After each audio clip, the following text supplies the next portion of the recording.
But let's talk about the elephant in the room, and that's COVID-19 and the things that moms have been going through. I feel like I do have a little bit of an advantage with this. I was having quite a bit of anxiety about giving birth, and even having a newborn in all of this about a few weeks ago, and I've sort of forced myself to have a mindset shift. To manage those anxieties, I think it's really important to get support and to have some tools to help you. The breathing and the visualizations and support phone systems. Thank God for technology and all of that to help you get through these appointments as well. Yes, but I also think other women have been able to have this luxury too of being able to get our heads around it. It was the prenatal women who were having to go straight into the hospital in some places like New York City for a time, not being able to have their partners there, and just the overwhelmingness of that and having choices being taken away from you and things. But we're in sort of a new phase with this pandemic and birthing, aren't we?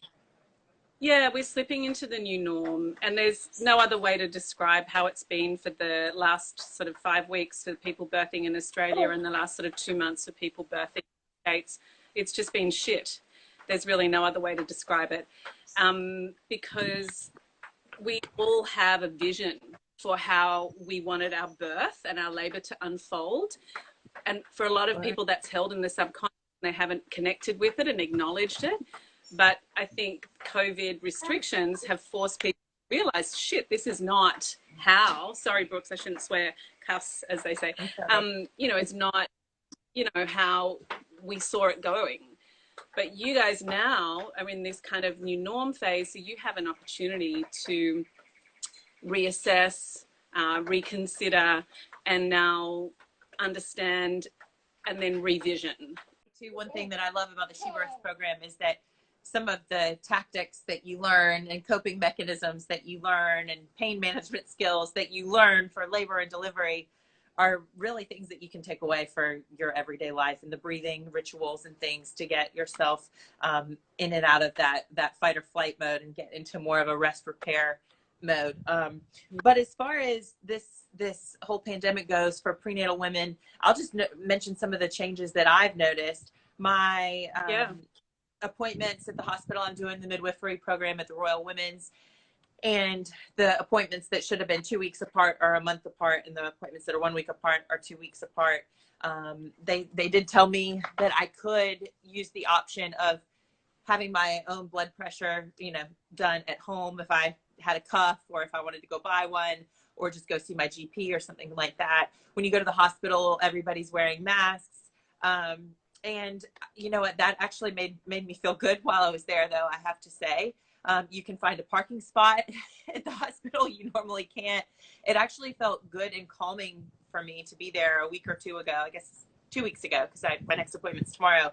But to be there and to see how well it's being managed in Australia was really calming for me. I think it's probably a little bit easier for you because you've been through the process before, but I'm finding a lot of women are really challenged by having to go to ultrasounds, on their own without their partners and so on, like having that 19-week morphology scan. Things can come up for people in that because, we have an amazing scientific system that has a tendency to pick up on, false positives as well at that time. So there's a lot of anxiety that can come from going to these appointments on our own. There can be anxiety. Well, also, I think there's a learning in realizing that actually there were a whole lot of appointments I probably didn't need to have, right? Because actually, if I'm a low-risk woman, birth is a normal physiological event, as is pregnancy. And, when we're taking care of ourselves, things tend to happen quite naturally and normally, which is a great teaching as well. Some of the other regulations in the hospital, they did tell me only Tim can be there when this baby is born. So if I wanted you to be there as my doula or something, I would not be able to bring you along. Tell me some of the other restrictions and regulations that you've noticed. That people are just encouraged to come into the hospital as late as possible and encouraged to leave the hospital as early as possible, like at the 4-hour mark if everything's gone well. I mean, you can even have stitches in that time and the baby could have seen the pediatrician and you go home. And I think, therefore, you lack that support with breastfeeding. Right. And recovery, and all the little questions that come up in that time, because it's very individual how we go through that postpartum experience. So we have telehealth to help with that, but it's just not the same putting a close up on your boob as actually someone being there, but it's pretty close. But I think that primary one of not having the doula is such a, it's heartbreaking. And I actually think it's time to start lobbying in Australia. You know, 10 people can go to a funeral, 5 to a wedding, 2 for exercise, and 1 for birth. Like, I think that's, you know, with the introduction now of the COVID Safe app in Australia, I would hope that if there's like a 60% adoption in that 20 to 70-year-old market or people, that we should be allowed to come into hospitals and dress appropriately in PPE. And I think it's really critical. So I'm going to start lobbying for that, Well, because I think it's about time. And I think that's coming. I think that's definitely coming in Australia anyway. I don't know about in the US because things still seem pretty dire there, although some governments are choosing to open things back up, and the numbers are so high in the US compared to Australia. You know, I don't know what the exact numbers were, but at the last check, it was less than 80 deaths total. I know my followers, that will make their jaw hit the floor in the entire country. So we've done a really good job here, and what we're doing is working. But it does seem like something as monumental as it's got a little monkey moving the tripod. Something as monumental and as important as the delivery of our children ought to be handled with care. And I'm crossing my fingers, and I'll help lobby with you, Nadine. The postnatal period as well. I remember with Brooks feeling very much, you know, I don't want to say pressure to be out and about, because I wanted to be out and about too. But, you know, my mom and dad were in town. My husband's whole family is here. His sister was in town. At one point, at the time, we live in a big, beautiful home, but we were living in a 2-bedroom place. And at that point, we had Tim and Brooks and our big 100-pound yellow lab at the time, Baxter, me, my mom, my dad, my mother-in-law, sister-in-law, other sister-in-law. But anyway, there were over a dozen people in this little tiny house. People were sitting on the floor. I was trying to make people teas, and it felt very chaotic. And it would have been nice just to go. I'm to be honest, there's part of me that's kind of looking forward to this whole, like, sorry, you can't come meet the baby for a little while. I'm just going to stay in this baby bubble for a little bit. Nothing could be more perfect for a baby and for your recovery. If you're feeling well, and you're healthy and baby's healthy, like, this postpartum, this 4th trimester period is actually probably going to be the best outcome of COVID-19 for families, because, you know, in She Births and in Ayurveda, we talk about 40 days rest after giving birth. And the 40 days rest provides, you know, 40 years worth of strength and energy and immunity. And it sounds so weird to the average Western person. It's just so important to get to know your body, your baby, watch things change, understand feeding and sleeping, and recoup after the radical changes happened in pregnancy and birth. It's just so important. Yeah, when people are coming to the house, of course, you know, you're the mum and you start making cups of tea and stuff for people, and it's just ridiculous. You know, that's not what should be happening. You should be in bed with a binding sort of belly wrap and bringing you soup. That's really what should be going on. Yeah. I'm looking forward to it. I've been telling Tim I'm putting my feet up, and I've had a few friends who have birthed in this period, and they have said it's actually a nice time also not to feel like you have to, like you're missing out on things. That FOMO that we get, you know, oh, I'm going to be home with this baby and feed every couple of hours, always on the boob, and it's just the way life is right now. So we can find our silver linings, can't we? Yeah, I think so. I think we do. It's a real testament to that right now. You know, our grandparents went through shitty times with wars and stuff, and we're going through a pandemic where we have to stay at home. It's not a big deal, really, compared to what they went through. We're not on food rations and so on. But I think we can dance. All of us will dance between a negative and a positive. And, as long as we process our feelings of disappointment and grief, and there can be a lot of those, we can then transform that into leaning into the positive. And there are lots and lots of silver linings. The more normal, natural, kind of empowered, more agency we take in our birth, the better it's going to go, which is what we're being forced to do. The more time at home postpartum, we're being forced to do. But there's lots and lots of benefits to it, as we've said. Regardless, birth is a tough thing, but it's something that we were designed to do, right? This is something we've been doing forever. That's what I've been reminding myself of as I've had this little paradigm shift, that we were meant to do this. And you said something actually beautiful too. I thought that our babies don't care when we're giving birth to them or how it happens. They want to be close to us. They want to smell us. They want to taste us. And we just have to think about them through all this, don't we? Totally. It's not how our babies are born, but who we're being at the time that makes the greatest impact. And those first moments of meeting your little girl are the most imprinting for her and for all of you going forward. So a loving, calm, quiet, connected, bonding, empowering moment is so much more richer and such a strong foundation. And that's what we're always working towards, a beautiful birth, you know, no matter what unfolds. And that's totally possible with the philosophy and toolkit, you know, it's about both. So yeah, totally agree. You're going to be totally fine. You had a posterior labor last time. You're going to do lots of forward leaning, lots of relaxed belly stuff. Won't have posterior, and this little one will probably swim out or fly out. Right out. We'll see how that goes. Your yoga classes. So that was one thing I did when I was pregnant with Brooks, is I went to your classes at Dharma Shala.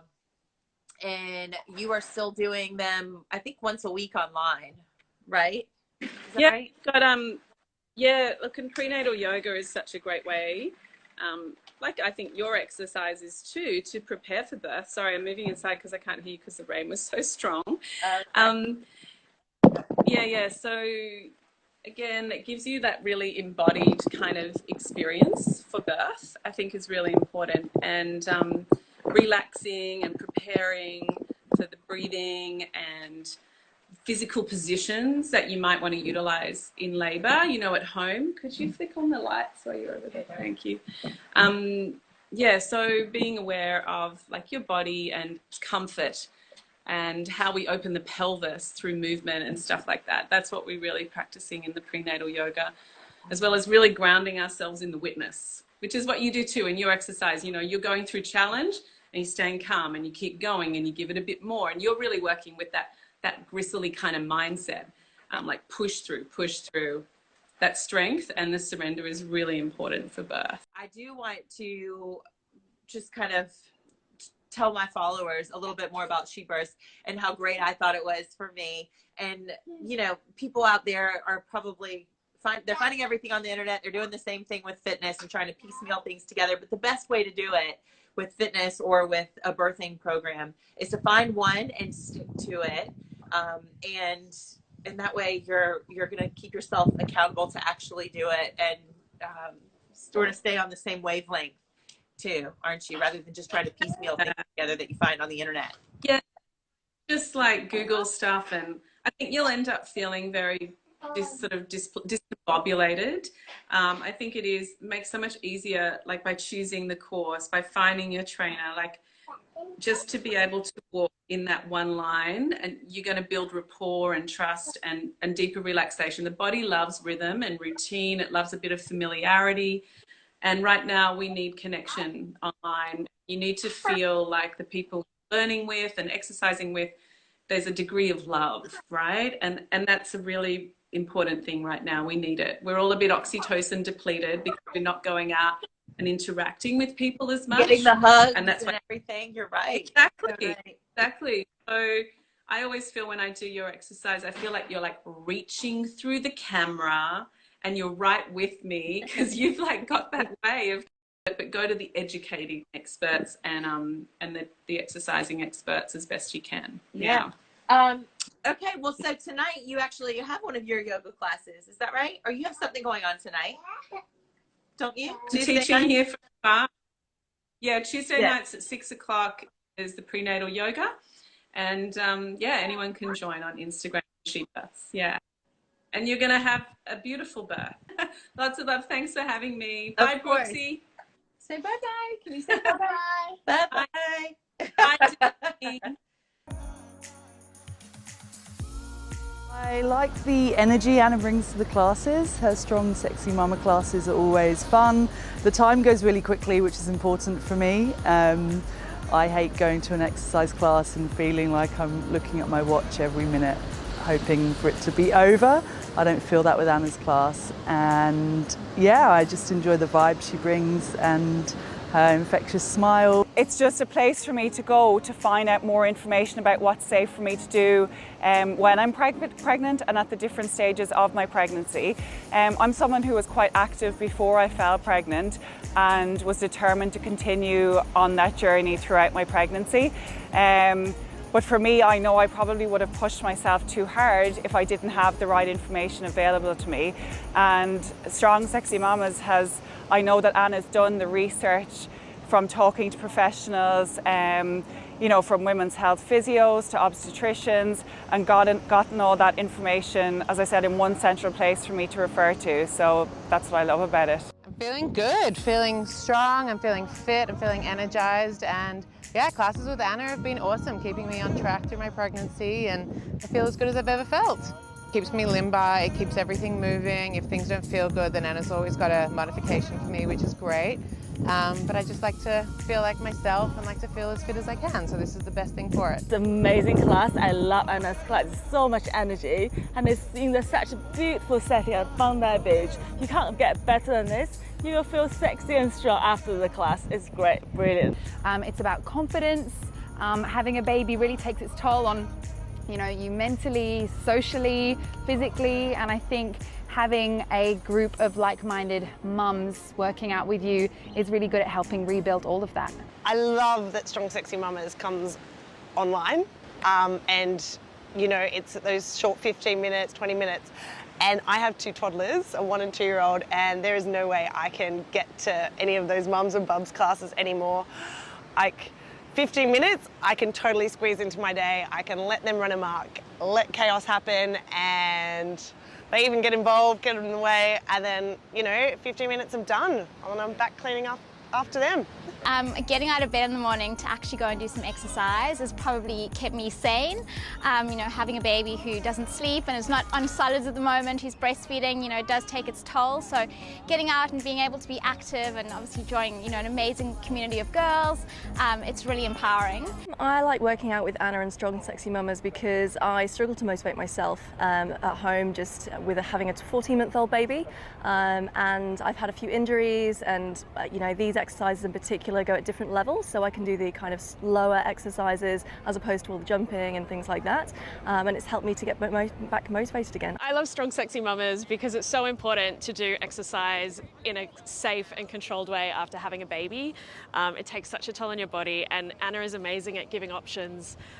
It's a long recovery, and she's been amazing at helping me progress through different movements as we're going on our postnatal journey. I love working out with Anna and the Strong Sexy Mamas. I'm having baby number 2, so I've been doing the Strong Sexy Mamas program when I had my first one, which was 19 months ago. And it's just been great that I've been able to use the program throughout the pregnancy and then after my pregnancy. And it's made me feel stronger being pregnant a second time round as well. I feel like my core is better, my glutes are better, and you need so much more energy with the second baby. So I feel like Strong Sexy Mamas has really helped me.